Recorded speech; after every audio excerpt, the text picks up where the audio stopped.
Hello friends, इस video में हम बात करने वाले हैं 7वें चरण के शिक्षक बहाली को लेकर, जिसमें आप सभी लोगों को पता है कि 3 लाख से अधिक जो है वो आपके शिक्षकों की भर्ती की जाने वाली है, जिसकी आपकी नई नियमावली जो है वो आपकी कल ही जारी कर दी गई है। बाकी यहाँ पर इस वीडियो में हम बात करेंगे तो यहाँ पर आप टॉपिक जो है वो देख सकते हैं कि ये जो आपका शिक्षक भर्ती होगा 3 लाख पदों पर, ये आपका एग्जाम के बेस पर, मतलब जिस तरीके से आपका सुपर टीटी होता है वैसे होगा, या फिर जो है वो आपका मेरिट के बेस पर जो है वो आपका भर्ती होगा। और ये जो आपका भर्ती है 3 लाख शिक्षक भर्ती, क्या इसमें जो है वो आपके दूसरे राज्य मतलब अदर स्टेट के कैंडिडेट जो है वो एलिजिबल होंगे या फिर जो है वो नहीं होंगे। बाकी यहाँ पर बात करने वाले हैं कि ये जो आपका आपने देखा होगा कि नई नियमावली में 3 मौका मिलेगा, ऐसा जो है वो आपको देखने को मिला है। तो ये 3 मौका क्या है, इसका मतलब क्या है, इसके बारे में हम बात करेंगे। फिर यहाँ पर बात करेंगे कि जो मान लीजिए आपने बीएड किया हो या फिर जो है वो आपने डीएलएड किया हो, मतलब आपका अभी तक जो है वो फाइनल नहीं हुआ है, आपका अभी तक अपेयरिंग है और आप जो है वो सीटेट एग्जाम क्वालिफाई कर लिए हैं, तो क्या ये जो आपकी शिक्षक भर्ती होने वाली है इसमें आप एलिजिबल हो पाएंगे या फिर जो है आप नहीं हो पाएंगे, इसके बारे में हम देखेंगे। फिर यहाँ पर बात करने वाले हैं कोर्ट की चुनौती को लेकर,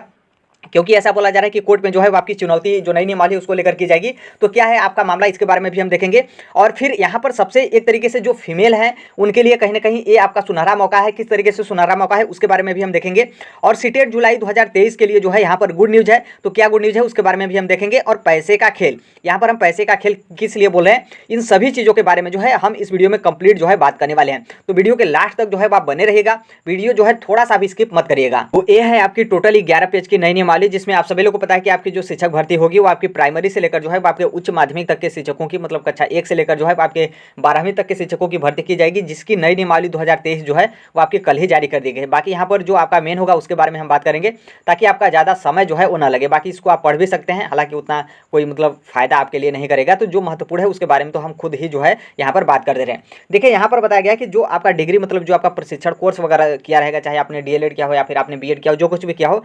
जिस भी यूनिवर्सिटी या फिर इंस्टीट्यूट से किए हैं, जिस भी संस्थान से किए हैं, वो आपका एनसीटी से जो है वो अप्रूव होना चाहिए। चाहे आपका आपने कोर्स में किया हो, डीएलएड किया हो, या फिर जो है आपने बीएड किया हो, या फिर जो है आपने बीएससी बीएड किया हो, या फिर जो है वो आप 3 वर्षीय एकीकृत जो है वो आपने बीएड या फिर जो है एमएड की उपाधि मतलब आपने डिग्री जो है वो ली है, या फिर जो है आपका 4 वर्षीय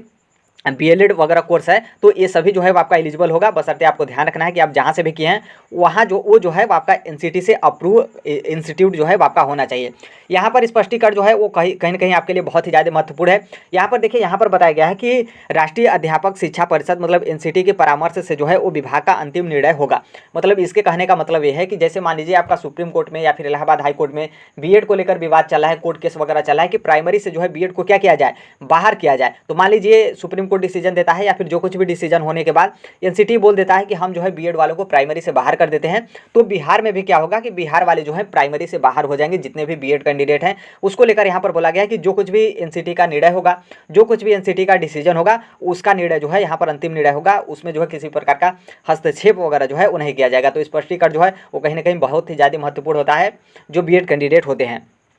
फिर यहाँ पर देखेंगे तो जो कि एक तरीके से विवाद का मुद्दा है, यहाँ पर बताया गया चौथा, यहाँ पर चौथे पॉइंट पे देखेंगे तो यहाँ पर बताया गया है कि विद्यालय अध्यापक के सभी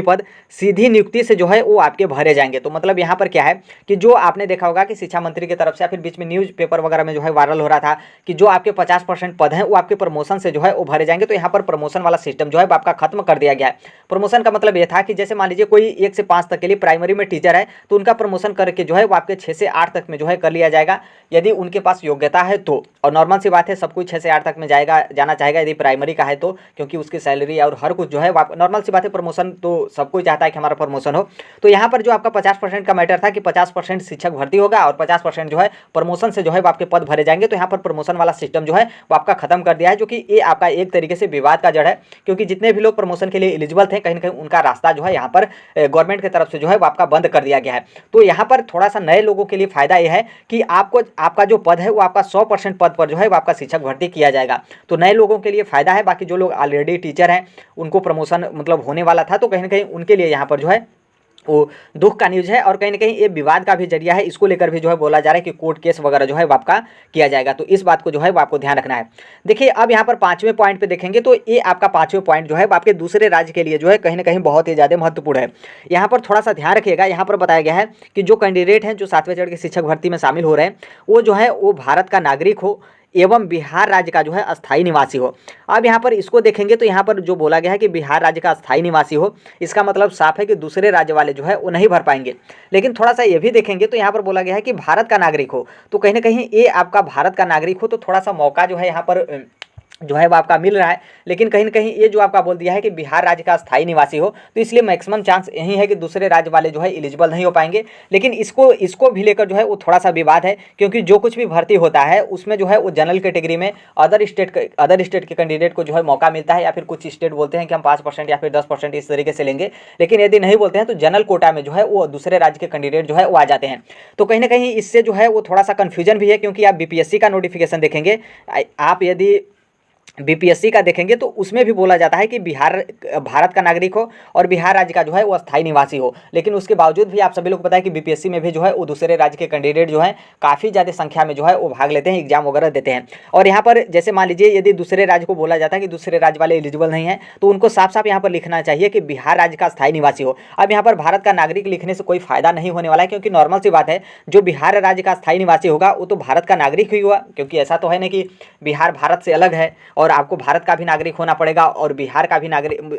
भी अस्थायी निवासी होना पड़ेगा। तो कहीं ना कहीं ये थोड़ा सा कन्फ्यूजन है। लेकिन जहाँ तक मेरा उम्मीद है कि दूसरे राज्य वाले भी एलिजिबल हो पाएंगे, अदर मतलब जनरल कोटा से जो है वो जा सकते हैं। बाकी इसके बारे में हम थोड़ा सा और कहीं पर देखेंगे, क्योंकि आप अदर स्टेट का भी भर्ती वगैरह देखेंगे या फिर यूपी का भी देखेंगे, तो यूपी में क्या होता है कि बिहार के बहुत सारे लोग फॉर्म भरते हैं और उन लोग बिहार में अभी तक नौकरी भी करते हैं। तो लेकिन यूपी का भी नोटिफिकेशन देखेंगे तो उसमें बोला जाता है कि उत्तर प्रदेश राज्य का जो है आपके पास निवास प्रमाण पत्र होना चाहिए, आप जो है यूपी के निवासी हों। लेकिन उसके बाद भी जो है जनरल से फॉर्म भरते हैं। तो थोड़ा सा इसको लेकर वेट करिएगा, यदि आप दूसरे राज्य से हैं तो इसको लेकर हम एक अलग से जो है वीडियो बनाएंगे। बाकी ये जो नोटिफिकेशन है इसमें आप देख सकते हैं, यहाँ पर बोला गया है कि भारत का नागरिक हो एवं बिहार राज्य का जो है अस्थायी निवासी हो। मतलब मान लीजिए दूसरे राज्य को एलिजिबल नहीं किया जाता, तो यहाँ पर साफ साफ बोलना चाहिए था कि आप बिहार राज्य के अस्थायी निवासी हो। यहाँ पर भारत का नागरिक लिखने से कोई फायदा नहीं होता, क्योंकि नॉर्मल सी बात है, जो बिहार राज्य का अस्थायी निवासी होगा वो तो ऑलरेडी भारत का नागरिक होगा, क्योंकि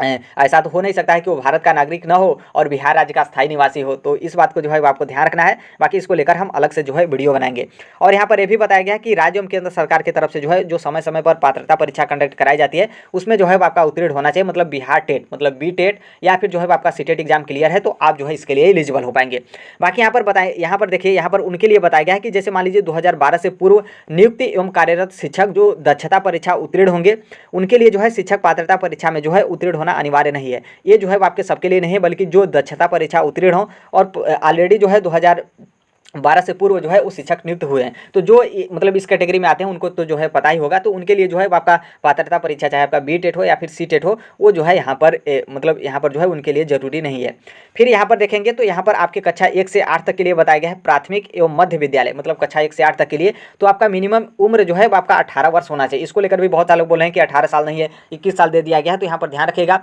जो आपके कक्षा 1 से लेकर 8 तक के शिक्षक होंगे उनकी मिनिमम जो एज है वो आपकी 18 वर्ष होगी। और यहाँ पर देखेंगे तो अधिकतम उम्र के लिए यहाँ पर नहीं बताया गया, बल्कि बताया गया कि जो आपका अधिकतम उम्र होता है, जो भी सरकार की तरफ से समय समय पर बदला जाता है, फिर समय समय पर दिया जाता है, वो आपका अधिकतर उम्र रहेगा। फिर यहाँ पर देखेंगे तो जो आपका माध्यमिक और उच्च माध्यमिक, मतलब कक्षा 9 से लेकर आपके कक्षा 12 तक के जो शिक्षक होंगे उनकी न्यूनतम उम्र, मतलब मिनिमम एज जो है आपका 21 साल जो है आपका यहाँ पर होना चाहिए। तो ध्यान रखना है, कक्षा 1 से 8 तक के लिए टीचर के लिए आपका उम्र 18 वर्ष और कक्षा 9 से आपके 12 के लिए उम्र जो है आपका मिनिमम 21 वर्ष जो है आपका होना चाहिए। मैक्सिमम यहाँ पर नहीं दिया है, और यहाँ पर जितना भी आपका मैक्सिमम रहेगा वो यहाँ पर 10 साल का जो है आपकी उम्र में जो है वो छूट मिलेगा। तो कहीं ना कहीं सभी लोग एलिजिबल हो पाएंगे, क्योंकि शिक्षक के लिए बहुत ही ज़्यादा उम्र जो है वो मिलता है। देखिए यहाँ पर जो आप छठे पॉइंट पे आएंगे आरक्षण वाला, तो कहीं ना कहीं ये भी आपका विवाद का मुद्दा है, जो कि छठे चरण में जो है यही आपका मेन एकदम सेम टू सेम जो है आपका इसी तरीके से हुआ था। इसमें क्या है कि इसमें बताया गया है कि विद्यालय अध्यापक के पद पर जो है प्रत्येक विषय के लिए न्यूनतम 50%, यहाँ पर ध्यान रखना है कि 50% महिला अभ्यर्थियों की नियुक्ति की जाएगी। विषम संख्या रहने पर जो है अंतिम पद महिला अभ्यर्थियों के लिए जो है आपका चिन्हित किया जाएगा, जो कि इसको लेकर ही जो है वो बहुत ज़्यादा विवाद था। और फिर इसको लेकर जो है आपका कोर्ट केस होगा यहाँ पर। और हमने पहले ही बताया था कि महिलाएं जो है उनके लिए सुनहरा मौका इसलिए है क्योंकि आप यहाँ पर देखेंगे तो 50% जो है वो आपका सीट रिजर्व है। मतलब यहाँ पर क्या है कि आपको 50% जो है वो सीट मिल रहा है। और मान लीजिए यहाँ पर सीट आपका रिक्त भी रह जा रहा है, तो उस पर जो है वो मेल कैंडिडेट को जो है वो यहाँ पर मौका नहीं मिलेगा। मतलब फीमेल की सीट पर जो है मेल कैंडिडेट नहीं जा सकते हैं, जो कि इसको लेकर ही विवाद था। जो कि छठे चरण में बहुत सारा पद भी जो है वो आपका रिक्त हो गया था, मतलब महिलाएं नहीं मिली थी तो वो पद उसी तरीके से रिक्त हो गया था, जो कि बहुत सारे लड़के जो हैं वो मतलब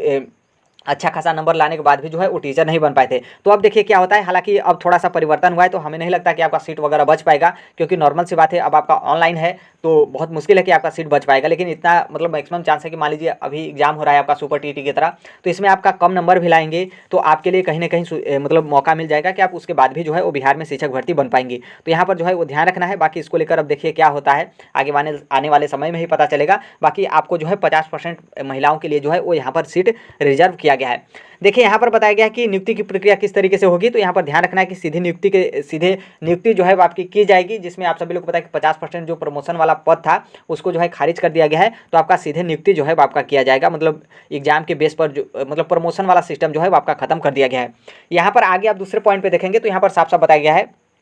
कि परीक्षा हेतु पाठ्यक्रम का निर्धारण आयोग के द्वारा जो है वो आपका किया जाएगा। मतलब यहाँ पर ध्यान रखना है कि आपका एग्जाम जो है कंडक्ट कराया जाएगा। जो लोग बोल रहे थे कि मेरिट के बेस पर होगा या फिर आपका नंबर वगैरह ऐड करके मेरिट बनाया जाएगा उसके बेस पर होगा, तो वो यहाँ पर नहीं होगा, बल्कि यूपी में जिस तरीके से आपका सुपर टीटी होता है, मतलब आपको एग्जाम देना है, आप भले सीटेट एग्जाम दे दिए हैं लेकिन फिर आपको एग्जाम देना है 7वें चरण के शिक्षक भर्ती को लेकर, तब जो है आप बिहार में शिक्षक जो है आप गवर्नमेंट टीचर जो है बन पाएंगे। फिर यहाँ पर यह भी बताया गया कि परीक्षा का आयोजन और जो आपका प्रश्न पत्रों का निर्धारण, उत्तर पुस्तिकाओं का जो है मूल्यांकन तथा परीक्षा फल का प्रकाशन आयोग की तरफ से जो है आपका किया जाएगा। और यहाँ पर जो आपका आयोग बोला जा रहा है, तो ये बोला जा रहा है कि बीपीएससी को जो है इसकी जिम्मेदारी जो है वो दी जाने वाली है। तो अब कुछ दिन में जो है आपका कंफर्म हो जाएगा कि टेंडर किस तरीके से जारी होता है और कौन किस आयोग को जो है वो जिम्मेदारी मिलता है, मतलब बीपीएससी को मिलता है या फिर जो है वो आपका बीएसएससी को मिलता है। तो कुछ दिन में जो है वो आपका कंफर्म हो जाएगा, लेकिन मैक्सिमम चांस यही है। और बहुत सारे लोग बोले हैं कि बीपीएससी को ही जो है आपकी जिम्मेदारी दी जाएगी। तो कहीं ना कहीं बीपीएससी को जिम्मेदारी मिलेगा तो कहीं ना कहीं आपके लिए जो है वो थोड़ा सा टफ हो जाएगा। लेकिन इतना ध्यान रखिएगा और आप जो है वो तैयारी वगैरह भी जो है करना स्टार्ट कर दीजिए, क्योंकि आपका एग्जाम होगा मेरिट के बेस पर जो है आपका सिलेक्शन नहीं होगा। फिर यहाँ पर यह भी बताया गया कि जो आपका परीक्षा का पैटर्न होगा उसको लेकर जो आयोग को ही तो पूरी जिम्मेदारी दे दी गई है कि वहीं अपना परीक्षा का जो सिलेबस वगैरह है वहीं अपना बनाए। बाकी यहाँ पर जो शिक्षा विभाग है उससे भी जो है परामर्श लिया जाएगा। ऐसा नहीं कि बीपीएससी को मिले या फिर बीएसएससी को मिले तो वो उसी तरीके से बना दे, बीपीएससी का सिलेबस ऐड कर दे या फिर बीएसएससी का सिलेबस ऐड कर दे, तो ऐसा बिल्कुल नहीं है। शिक्षा विभाग से भी जो है आपका परामर्श लिया जाएगा, फिर उसके बाद ही जो है आपका सिलेबस जो है आपका जारी किया जाएगा। फिर यहाँ पर ध्यान रखिएगा, जो कि सबसे ज़्यादा कन्फ्यूजन यह है कि जो आपका 3 मौका के बारे में बोला जा रहा है, यहाँ पर आप देख सकते हैं, यहाँ पर बताया गया कि कोई अभ्यर्थी इस नियमावली के अंतर्गत जो है आप अधिकतम 3 बार जो है परीक्षा में भाग ले सकेंगे। तो ये जो आपका मतलब नियमावली है ये ऑल कैंडिडेट मतलब सभी कैंडिडेट के लिए जो है आपका मतलब यहाँ पर मान्य होगा। कोई भी बिहार में शिक्षक जो है बनना चाह रहा है तो आपके लिए सिर्फ और सिर्फ 3 मौका मिलेगा। जैसे यहाँ पर क्या है कि मान लीजिए ये आपके 7वें चरण की शिक्षक बहाली है, फिर उसी तरीके से आपका 8वें चरण की शिक्षक बहाली आएगी, फिर उसी तरीके से जो है आपके 9वें चरण की जो है वो शिक्षक बहाली आएगी। मतलब अभी मान लीजिए 7वें चरण की शिक्षक बहाली आ रही है तो आप 7वें चरण में भी शिक्षक बहाली में शामिल हो रहे हैं और फिर उसके बाद आपका सिलेक्शन नहीं हुआ, 8वें में भी शामिल हुए सिलेक्शन नहीं हुआ, 9वें में भी शामिल हुए आपका सिलेक्शन नहीं हुआ, तो ध्यान ये रखना है कि जो आपका 10वें चरण का शिक्षक बहाली आएगा, जो कि अब पता नहीं कब आएगा,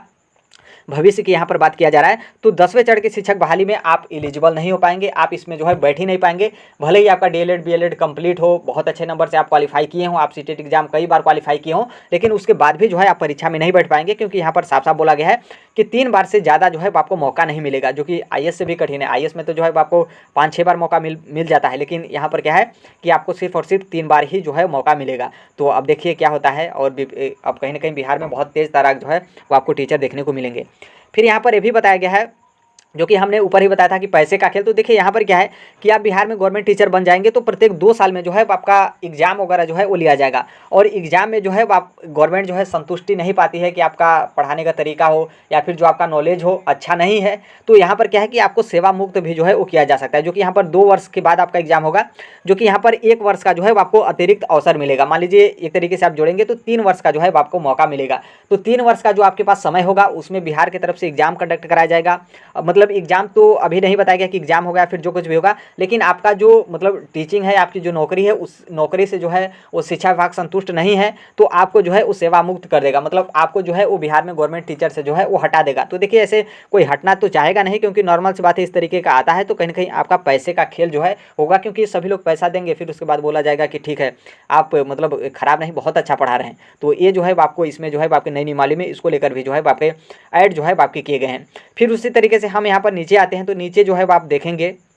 तो कहीं ना कहीं हमको लगता है कि अब जो है आपका समाप्त हो गया है। हाँ, तो यहाँ पर देखिए क्या है कि आप समझ गए होंगे कि किस तरीके से होगा। दूसरे राज्य के लिए हमने बता दिया कि दूसरे राज्य वाले एलिजिबल नहीं हो पाएंगे क्योंकि बिहार का स्थायी निवासी होना चाहिए, और एग्जाम पैटर्न को लेकर और किसको जिम्मेदारी मिलेगी, क्या मिलेगी, कितने साल की आपकी उम्र होनी चाहिए, सब जो है आप समझ गए होंगे। बाकी देखिए यहाँ पर बता दें कि काफ़ी ज़्यादा समय लगेगा, ऐसा हम इसलिए बोल रहे हैं क्योंकि देखिए अभी आपकी नई नियमावली आई है। फिर नई नियमावली के बाद जो है आपका कोर्ट में जो है वो मैक्सिमम चांस नहीं, पूरा फुल चांस है कि आपका चैलेंज किया जाएगा, जो कि दो मैटर है। एक तो जो प्रमोशन को लेकर के सोच रहे थे कि हमारा प्रमोशन हो जाएगा, हम जो है वो प्राइमरी से जूनियर में चल जाएंगे, तो एक तो आपका मैटर वो है। दूसरा मैटर यहाँ पर यह है कि जो बोला गया है कि 50% महिलाओं के लिए सीट रिजर्व रहेगा, चलिए वो अच्छी बात है, कोई दिक्कत नहीं है, लेकिन उसमें ये भी ऐड कर दिया गया है कि मान लीजिए 50% महिलाओं का सीट रिजर्व है और महिलाएं जो है वो नहीं मिल पाती हैं, तो वो आपका पद रिक्त ही रह जाएगा, बल्कि उस पद पर जो है जो मेल शिक्षक हैं उनकी भर्ती नहीं की जाएगी। तो इसको लेकर भी कोर्ट में जो है वो आपके चैलेंज किए जाएंगे। और फिर यहाँ पर क्या है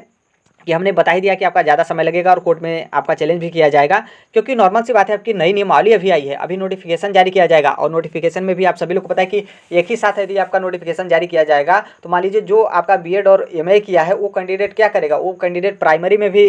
फॉर्म भरेगा, फिर उसके बाद जूनियर में भी फॉर्म भरेगा, फिर उसके बाद माध्यमिक में भी फॉर्म भरेगा, फिर उसके बाद जो है आपका उच्च माध्यमिक में भी फॉर्म भरेगा, जो कि बिहार सरकार ने पहले भी बोला था कि हम पहले उच्च माध्यमिक का शिक्षक भर्ती करेंगे, फिर उसके बाद जो है आपका माध्यमिक का करेंगे, फिर उसके बाद जूनियर का, फिर उसके बाद प्राइमरी का करेंगे। तो इस तरीके से होगा, तो इसमें भी इसको लेकर भी जो है वो आपके समय काफ़ी ज़्यादा लगेंगे, क्योंकि यहाँ पर देखिए क्या है कि उच्च माध्यमिक का शिक्षक भर्ती का नोटिफिकेशन जारी किया जाएगा, फिर इन लोग का एग्जाम कंडक्ट कराया जाएगा, फिर उसके बाद आप सभी लोग को पता है कि बिना फर्जीवाड़ा, बिना चीटिंग वगैरह के तो एग्जाम फाइनल होगा नहीं, फिर आपका कोर्ट केस में जाएगा, फिर कोर्ट से निर्णय आने के बाद जो है आपका रिजल्ट जारी किया जाएगा, फिर रिजल्ट जारी करने के बाद आपका ज्वाइनिंग का प्रक्रिया होगा। नॉर्मल सी बात है, जब तक ज्वाइनिंग नहीं किया जाता है और उसी के बीच में जो है आपका माध्यमिक शिक्षक भर्ती का नोटिफिकेशन या फिर प्रारंभिक शिक्षक भर्ती का नोटिफिकेशन आता है, तो ये उच्च माध्यमिक वाला जो कैंडिडेट होगा वो जो है क्या करेगा कि वो इसमें भी फॉर्म भर देगा। तो कहीं ना कहीं जब तक फाइनल ज्वाइनिंग नहीं हो जाता है, वो अपना ज्वाइनिंग नहीं ले लेता है, तब तक जो है उस शिक्षक भर्ती का नीचे का शिक्षक भर्ती का नोटिफिकेशन आता है, तो कहीं ना कहीं आपके लिए भी जो है एक तरीके से मुसीबत हो जाएगा। तो कहीं ना कहीं इसको लेकर जो है आपके ज़्यादा समय लगेंगे।